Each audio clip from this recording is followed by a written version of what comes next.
Greetings, ladies and gents, and welcome to this latest episode of Tales from Outer Space, taken from the subreddit HFY. The links to all the stories will be down below, and as always, I hope that you enjoy. And if you do, please consider subscribing.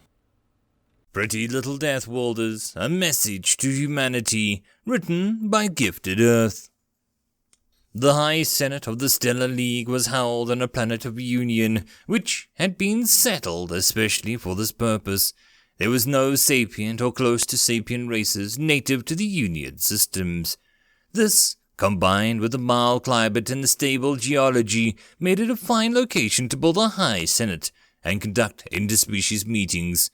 Over time, it had attracted a lot of commerce and had started to see people settling in for all sorts of reasons other than diplomacy.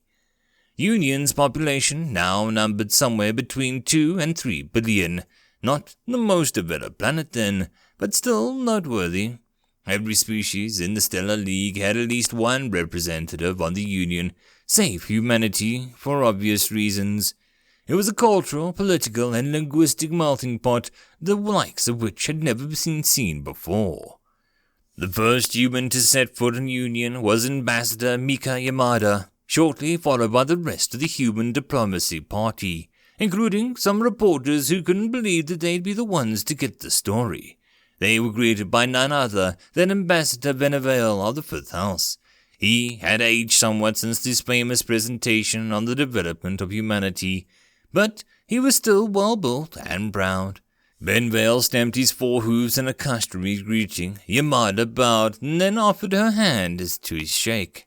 Photographers from both sides took every possible picture they could for this moment. "A pleasure to meet you, Ambassador Yamada," Venevale said as he released her hand. "I hope your journey wasn't too uncomfortable." "A pleasure to meet you too, Ambassador Venevale." Yamada shook her head. "If it was uncomfortable, I didn't notice. I was too busy studying for this meeting." Venevale snorted in amusement.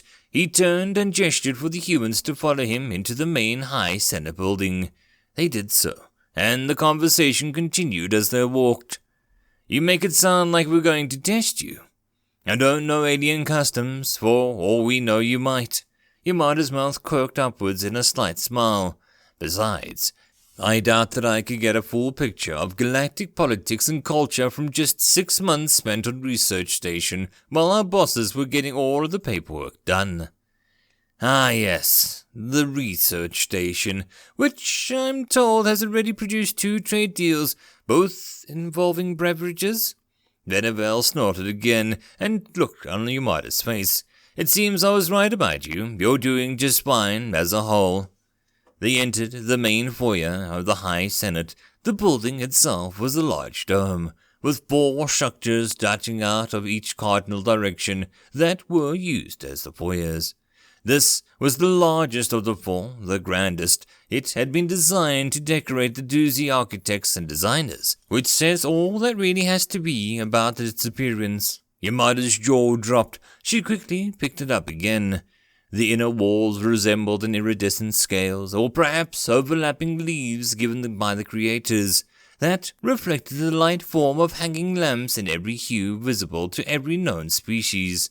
The floors were a cool, polished stone with little microscopic imperfections in the surface designed to improve grip without losing the smooth effect. The thin, blue-tinted energy barrier divided the room into 2 halves. Just before the barrier was a security booth, manned by the few rough-looking Skiritek and Vaktar. Venevale led Yamada to her group over to the booth. "Ambassador Venevale of the Strictech Great Herd," he said, handing over a card as he pulled out from his robes. One of the Vector took it and scanned it. There was a sharp beep, and then the card was given back to Venevale. "Ah, the group here only have documents, no league IDs." On cue, Yamada took her personal documents out from a briefcase. Papers and fabric rustled behind her as her entourage took out their own documents. Yamada handed the papers over to the same Vector. "Ambassador Miki Yamada, the United Human Nations," she said, trying not to let her voice shake. The Vector scrutinized the documents carefully, comparing the images to the human identity documents that they had to computers. After a minute, they handed the documents back. Countless cameras around them captured the moment. "You're clear for entry, Ambassador. Welcome to the Stellar League." The rest of the paperwork took a while. Yamada stayed with the group so that they could all formally enter together. In the meantime, other ambassadors arrived. There was such a menagerie of beings that Yamada could never have imagined that she'd meet as a child. A tiny Sinizetti ambassador arrived first and made a great show of flying over the humans' heads, for which she was applauded. The Savati ambassador arrived next, the tall, slender frame cutting through the crowd like a knife. They offered the blessings to any human who greeted them. Serenena Zucchina, the Duki ambassador, was quite flustered by all the commotion. Yamada greeted all of the ambassadors personally, offering a bow and a handshake, which Zucchina hesitated over, but then accepted. The huge, turtle-like ambassador from the Shell Seekers had a grip like a vice, though he clearly didn't mean any harm. When the iguana-like ambassador of the Throlnian United Front greeted Yamada, they made a show of kissing her hand, evidently under the impression that this was how you greeted a human woman. The image of this went viral for the moment the human public saw it. The ambassador for the squirrel-like Belle Bivar were next, followed shortly by the speaker Valtha of the Avreli flocks, and lastly Vactor ambassador, who towered over all save the walks with words of the Shell Seekers. When all the ambassadors were gathered, they stepped through the barrier as one group. Yamada was breathing in and out slowly, fists clenched to her sides to contain her nerves. A nagging voice in her head told her that she shouldn't be there. She paused at the aside. She was not there as Miki Yamada, but as a representative of the entire species, and they were, as one, certainly considered worthy. The central hall of the High Senate was another architectural marvel. It was a circular room decorated in the same ornate style as the foyer. 11 booths formed the circle in the center, each one of them a layout of the solar system engraved into their fronts. Yamada spotted the Sol System's podium almost immediately, so that was hers. Behind each booth was a series of bleachers, evidently reserved for press, experts, and support. A viewing gallery encircled the heights of the hall. It was utterly packed with the public and the Union.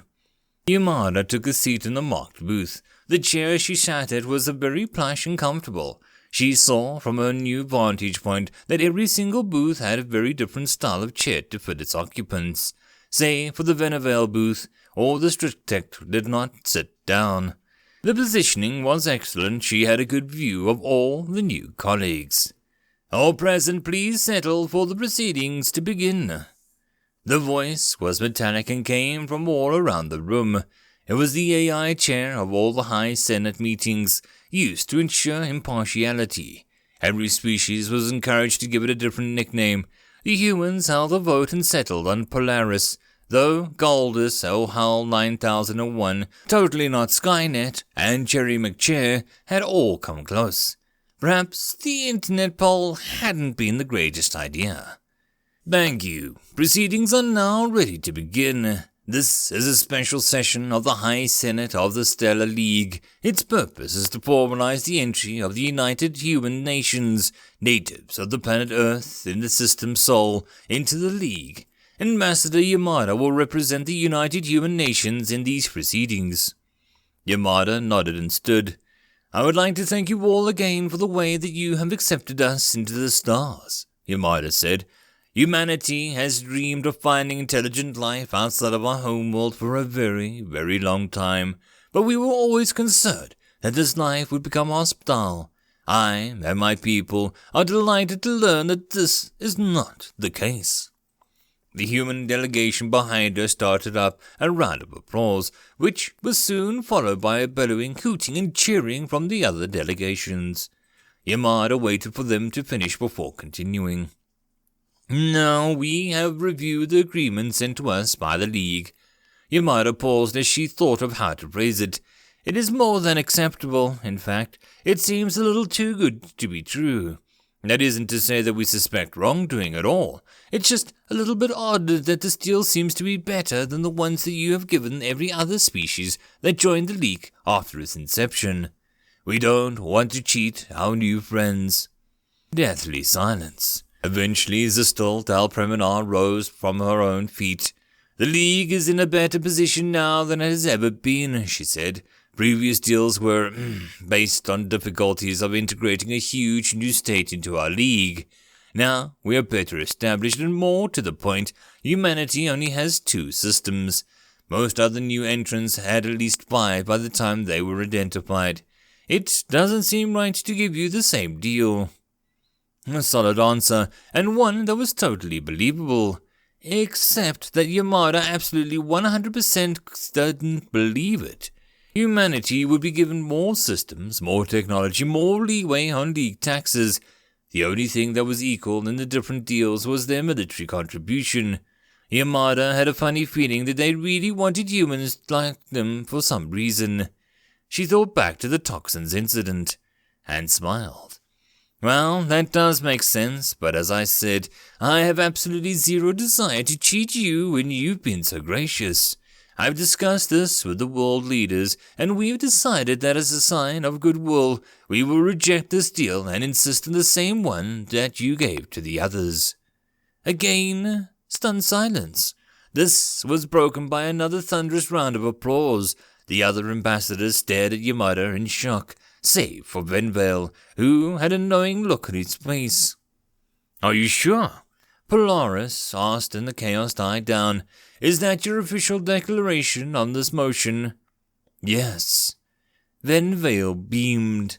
"Well," he said, "I see no reason for the League not to accept this changed agreement, given the benefit it provides to—" It was quite fortunate for Venvale, really, that the last thing he ever witnessed was vindication for his faith in humanity. Species with low natural aggression tend to invent weapons that are as humane as possible. The energy bolt hit his head from the top. The electrical pulse that resulted fried his brain before it even had a chance to process anything. He felt nothing as he collapsed to the ground mid-sentence. Medics rushed down from the Strictech delegation before they could reach the still warm body of the ambassador. There was a shriek from the viewing galley as the figure leapt down and landed on the floor of the lower stage. They were tall and six-armed, their zephyr exoskeleton concealed by flowing religious robes. In their upper right hand they held a high-power plasma pistol. "Six Imparterinus!" The phrasing was awkward. It was said in Latin, not translated from the whistling language of the Zephardi. The message was gotten across easily, however, when the assassins shot their pistol out into the air. Pandemonium resulted. People screamed, fleeing the scene as quickly as they could, trying desperately to get away from the killer. The assassin fled too, heading out of the hall and into the foyer as quickly as possible, which, given the Zephardi, was fairly quickly. Miki Yamada vaulted her booth and chased after him. A memory flashed into her head of a time that she'd won the silver at a track meet in high school. She'd been so proud of herself. Today, she had no time to warm up and was running on pure adrenaline, but she was running all the same. The assassin fired at the sprinklers concealed in the elegant artistry above. As the water began to pour down, the barrier vanished to allow for the easy fire evacuation. The assassin followed this up by firing a few shots at the guards. One shot hit, dropping the unfortunate Vaktar guard where he stood. The other shot went wide, but one of them hit the security booth's controls, frying it. That's a powerful gun, Yamada thought. Is that legal? She pushed the thought aside and kept charging after the assassin.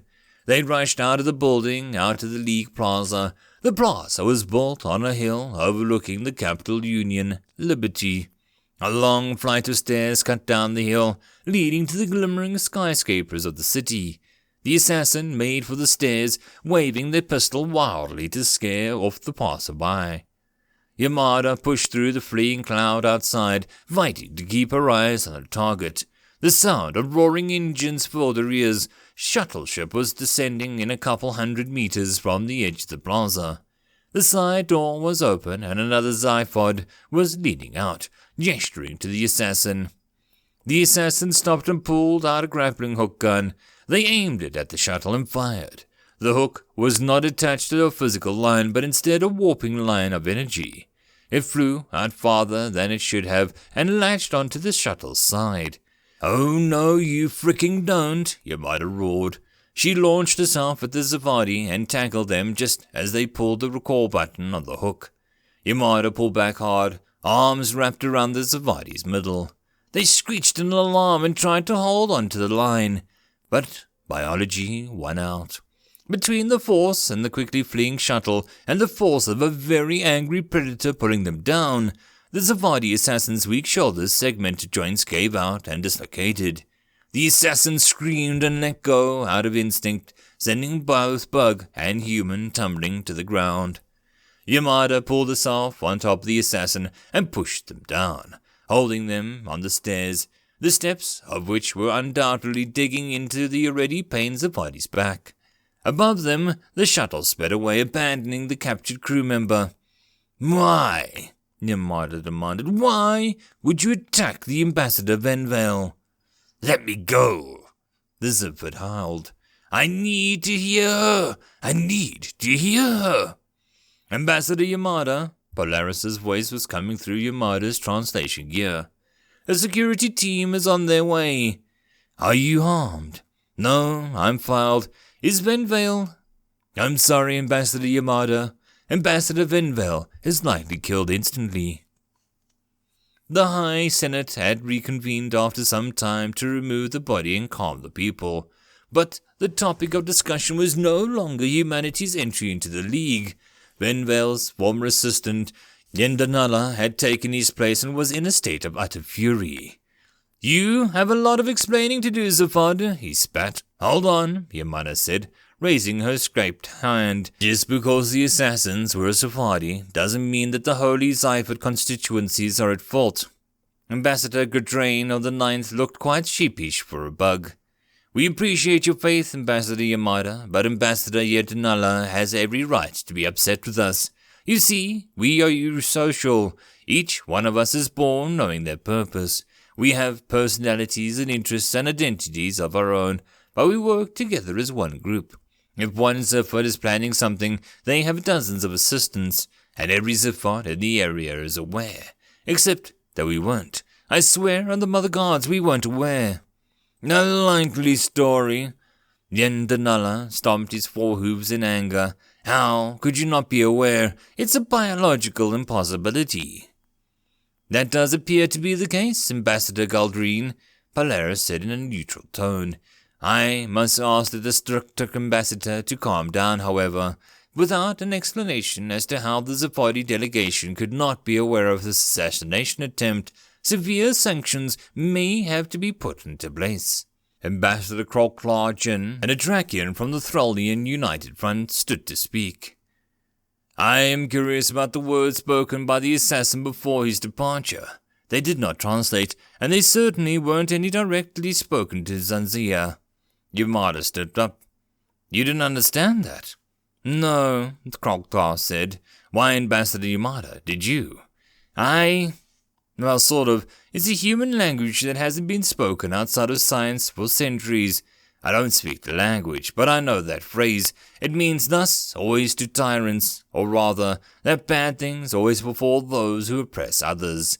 I suppose it didn't translate because of how old the language is." Yendanala turned to Yamada with a stomp. "So how could the assassin speak this language, Ambassador Yendanala, Dal Premanar of the now standing Anna booth had to be heard.